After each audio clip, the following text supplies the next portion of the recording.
Hi hello friend, कैसे हैं आप लोग। और उम्मीद करते हैं कि आप लोग बहुत ही अच्छे होंगे, बहुत ही स्वस्थ होंगे। तो आप लोग अपने स्वास्थ्य पर जो है विशेष तौर पर ध्यान रखिएगा, ठीक है। तो आज जो हम चर्चा करेंगे वो आईपीसी में जो है जो 300 और 299 है, यानी कि कैपेबल होमोसाइड और मर्डर के बीच का जो डिफरेंट है उसको आज हम चर्चा करेंगे, ठीक है। यानी वो भी केस के द्वारा आपको रिलेट करके समझाएंगे, जिससे कि आपको बहुत ही अच्छे से समझ में आ जाए। हमने पिछले क्लास में बहुत सारी बात की है। हमने इस केस को समझाने के लिए सबसे पहले हमने ये बात किया कि हमने आपको सारी बात को पहले से ही समझा दिया। यानी कि जब तक आपको थ्योरेटिकल जानकारी नहीं देते तब तक आप इस केस को नहीं समझ पाते। इसलिए हमने पूरी जानकारी के साथ अब आपको हम समझाएंगे, तब आपको बहुत ही अच्छे से समझ में आ जाएगा। अब आपको समझने में एकदम आसानी हो जाएगी। कैसे आप उसको डिफरेंट कर पाएंगे, कैसे अंतर को स्पष्ट समझ पाएंगे, अब आप एकदम अच्छी तरीके से कर पाएंगे, ठीक है। तो इस पर जो है चर्चा करने से पहले आपसे निवेदन है कि हमारे यूट्यूब चैनल एकिला जुडिशियल सक्सेस पर जो है आप लोग जाकर लाइक शेयर एंड सब्सक्राइब करेगा और बेल आइकन की घंटी जो है दबाना मत भूलिएगा, ठीक है। जिससे कि जो भी चीज़ का हम क्लास लें उसका वीडियो का नोटिफिकेशन जो है सबसे पहले आपके पास पहुँचे। जैसे ही आपके पास वीडियो का नोटिफिकेशन आता है तो आप क्या करेंगे, सबसे पहले आप ये करेंगे कि आईपीसी का बैरेक्ट लेंगे और कॉपी और पेन अपने पास रखेंगे, ठीक है। उसके तुरंत बाद एक काम और करना है आपको कि हमने जितनी बात को इसमें जिस तरह से दर्शाया है एकदम सेम टू सेम ऐसे ही अपनी कॉपी में उतार लेना है, ठीक है। और एक बात ध्यान रखना है, जब हम सारी बात को रिलेट करते हुए जिस धारा पे चर्चा करें आपको उसी धारा पे जाकर जो इम्पोर्टेंट होगा उसी के नीचे अंडरलाइन करते हुए बढ़ते क्रम की स्थिति में आगे बढ़ जाइएगा, ठीक है। अब आइए अपने मुद्दे पे ध्यान सुनिएगा। कोई भी बात जो है मिस नहीं करना है आपको, ठीक है।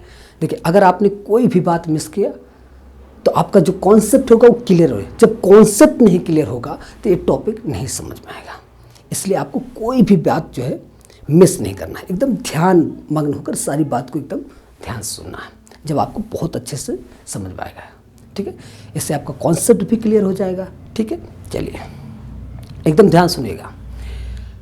आर वर्सेस गोविंदा के केस में आपको क्या ध्यान रखना है।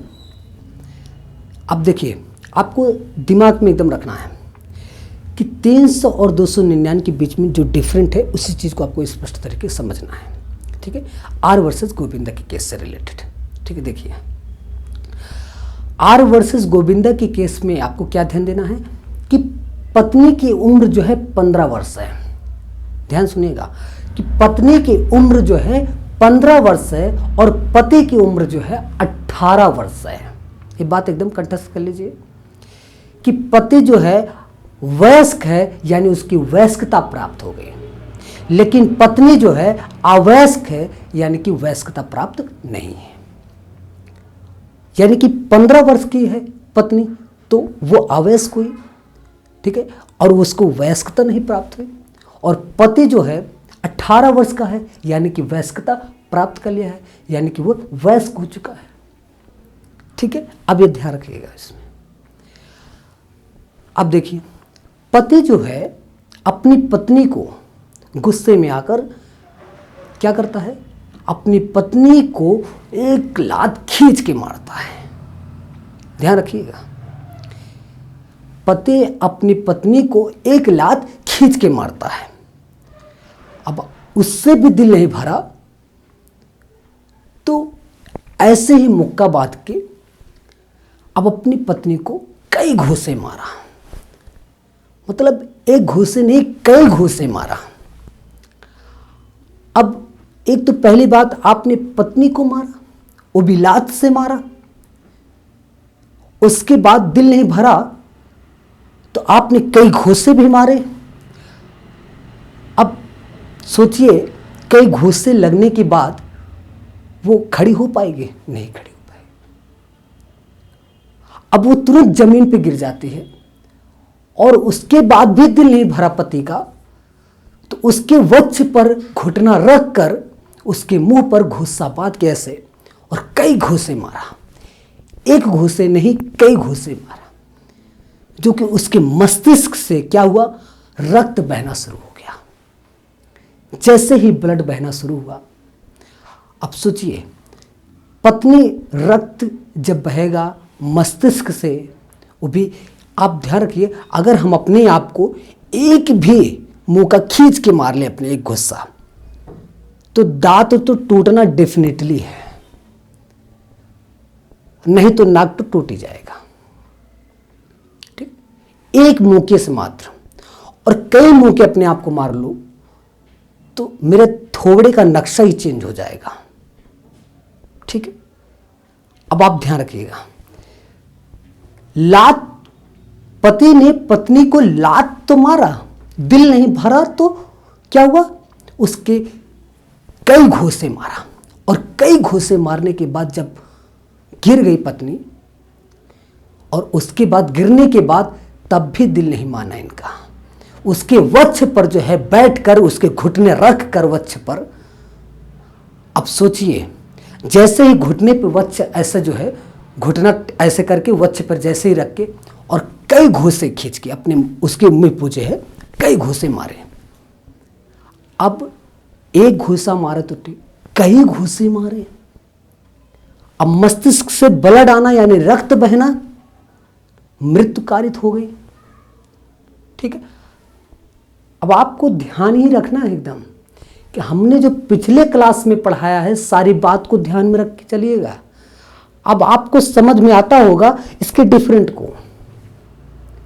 देखिए अब कैसे हम आपको बताते हैं, एकदम समझ में आ जाएगा।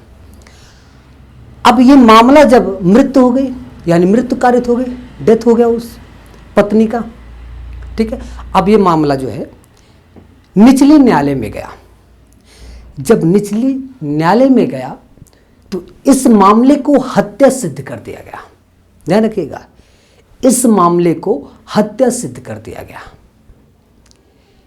लेकिन जब यह मामला जो है उच्च न्यायालय में गया तो उच्च न्यायालय में जो है दो न्यायाधीशों के बीच में क्या हुआ, मतभेद हो गया इसी बात को लेकर। ठीक है, फिर उसके बाद ये मामला तीसरे न्यायाधीश यानी कि जस्टिस मेलविल के पास में गया। अब मेलविल साहब यानी जस्टिस जो है कैसे इस बात को निर्णय करते, अब ध्यान रखिएगा। आपको पता है कि हमने पिछले क्लास में क्या बताया था, हमने 299 के दूसरे स्पष्टीकरण में क्या समझाया कि शारीरिक क्षत से यानी जो इंजरी है, ठीक है, शारीरिक क्षत से मृत्यु कारित हुई, यानी शरीर को चोट पहुंचाया, ठीक है, इंजरी पहुंचाया, जिस कारण से मृत्यु कारित हुई। ठीक है, ये बात है। अब आपको आईपीसी की धारा 304 के पहले भाग में देखिएगा, उसमें क्या है कि मृत्यु जो है साशय कारित हुई है। ये ध्यान रखिएगा, आईपीसी की धारा 299 का जो दूसरा स्पष्टीकरण है उसमें आपने क्या देखा, उसमें आपने देखा कि शारीरिक क्षत से, ठीक है, उस इंजरी से मृत्यु कारित हुई। अब उसके बाद जब आप आईपीसी की धारा 304 के पहले भाग में देखेंगे तो उसमें क्या मिलेगा, 304 के पहले भाग में कि मृत्यु जो है साशय कारित की गई है। ठीक है, तब अंतिम निर्णित जो अपराधी निर्णित हुआ मामला किस चीज का लेके हुआ, यानी कि आपराधिक मानववध को रिलेटेड जो बात हुआ। अब हत्या इसमें आप नहीं ध्यान रखेंगे, इसमें आपको आपराधिक मानववध ही अपराधी निर्णित होता है। ठीक है, जस्टिस मेलविल के द्वारा। ठीक है, यानी पहले निचले न्यायालय में गया जो कि हत्या सिद्ध हुआ, फिर उसके बाद उच्च न्यायालय में गया जो कि दो न्यायाधीशों के बीच में मतभेद हुआ, फिर इस कारण से तीसरे न्यायाधीश यानी जस्टिस मेलविल के पास में गया, जो अपराधी निर्णित हुआ वो आपराधिक मानववध से, माने कि आपराधिक मानववध है, इस कारण से मृत्यु कारित हुआ। ठीक है, ये बात क्लियर हो गई। अब आपको कुछ बातें जनरली बताना चाहते हैं। सबसे पहले देखिए, विवाह होने के बाद आप लोगों को पति पत्नी के रूप में बहुत ही नम्र भाव में रहना चाहिए। कभी भी किसी भी प्रकार का गुस्सा नहीं होना चाहिए, सबसे पहली बात तो, ठीक है। कोई भी बात हो तो आपस में पहले उसको समझना चाहिए। जब तक एक दूसरे को समझेंगे नहीं, तब तक जीवन जो है अच्छे से यापन नहीं कर सकते। इसलिए छोटी मोटी बातें जो है उसको इग्नोर करना चाहिए। नहीं, छोटी से छोटी बात होगी उसी पे नोक झोंक कर लेंगे, नहीं। कोई भी बात हो पहले उस चीज को बैठ के समझिए, आपस में एक दूसरे को समझने का प्रयास करिए, उसके बाद ही अंतिम निर्णय करिएगा। अब इस केस में देख लीजिए, बिना आए कुछ पूछे ना तुरंत लड़ाई करने, लात मार दिए, घुसा मारे, अंतिम ये हुआ कि परिणाम ये हुआ कि वो मृत्यु कारित हो गई। तो इस तरह से कोई भी कार्य नहीं करना चाहिए। कदम से कदम पति पत्नी को मिल के चल आगे बढ़ना चाहिए, कदम से कदम मिला के चलना चाहिए, ठीक है। कभी भी एक दूसरे के अहंकार में नहीं रहना चाहिए, हम आपसे ज्यादा विद्वान हैं। अगर पति पत्नी के रूप में है तो वो एक समझ लीजिए संस्कार को आपने पूर्ण किया। जब आपको हिंदू लॉ पढ़ाएंगे तब आप ध्यान रखिएगा कि विवाह होना भी एक संस्कार को पूर्ण करता है, ठीक है। तो इस चीज को ध्यान रखना कि पति पत्नी के रूप में है तो बहुत ही नम्र भाव में रहना चाहिए। नम्र भाव में रहेंगे तो जीवन यापन भी बहुत अच्छे तरीके से निभा पाएंगे। अगर मान लीजिए आपके बच्चे हैं, अगर आप लोग आपस में ही लड़ेंगे तो वो दुष्प्रभाव तो अपने बच्चे ऊपर छोड़ेंगे ना। तो वही बच्चा देखेगा, चाहे लड़की हो या लड़का हो, दोनों ऐसे देखेंगे कि हमारे पिताजी ऐसे लड़ रहे हैं, हमारी माताजी ऐसे लड़ रही हैं। तो वो दोनों बच्चे जब ये चीज़ देखेंगे तो गलत प्रभाव पड़ेगा बच्चों के ऊपर ना। जब वो बड़े होंगे, जब उनकी शादी होगी, वो भी आपस में कहीं ना कहीं लड़ेंगे। हमारी माताजी तो लड़ते थे, हमारे पिताजी तो लड़ते थे। इसलिए अब अगर बेटे के सामने सिगरेट पियोगे, दारू पी के आओगे और लड़ाई झगड़ा करोगे तो वो तो गलत प्रभाव अपने बच्चे पर छोड़ रहे हो ना। वो आगे चल के वो भी दारू पियेंगे, बाद में आके लड़ेंगे। इसलिए कदम से कदम मिला के चलिए, बहुत अच्छे विचार में रहिए, गलत भावनाओं को अपने मस्तिष्क में मत आने दीजिए, कदम से कदम मिलाने का प्रयास करिए, एक दूसरे को समझने का प्रयास करना चाहिए, छोटी मोटी बातों को इग्नोर करके चलना चाहिए। कभी भी लड़ाई का भाव अपने मन में नहीं लाने देना चाहिए। सबसे बड़ी कारण ये होता है, कमी तो ये है कि अब घर में लड़का है लड़की है उसमें भी मतभेद है। अरे लड़का हो या लड़की हो, दोनों को एक समान समझना चाहिए। दोनों ही तो बेटे हैं आपके, दोनों को एक साथ रखना चाहिए।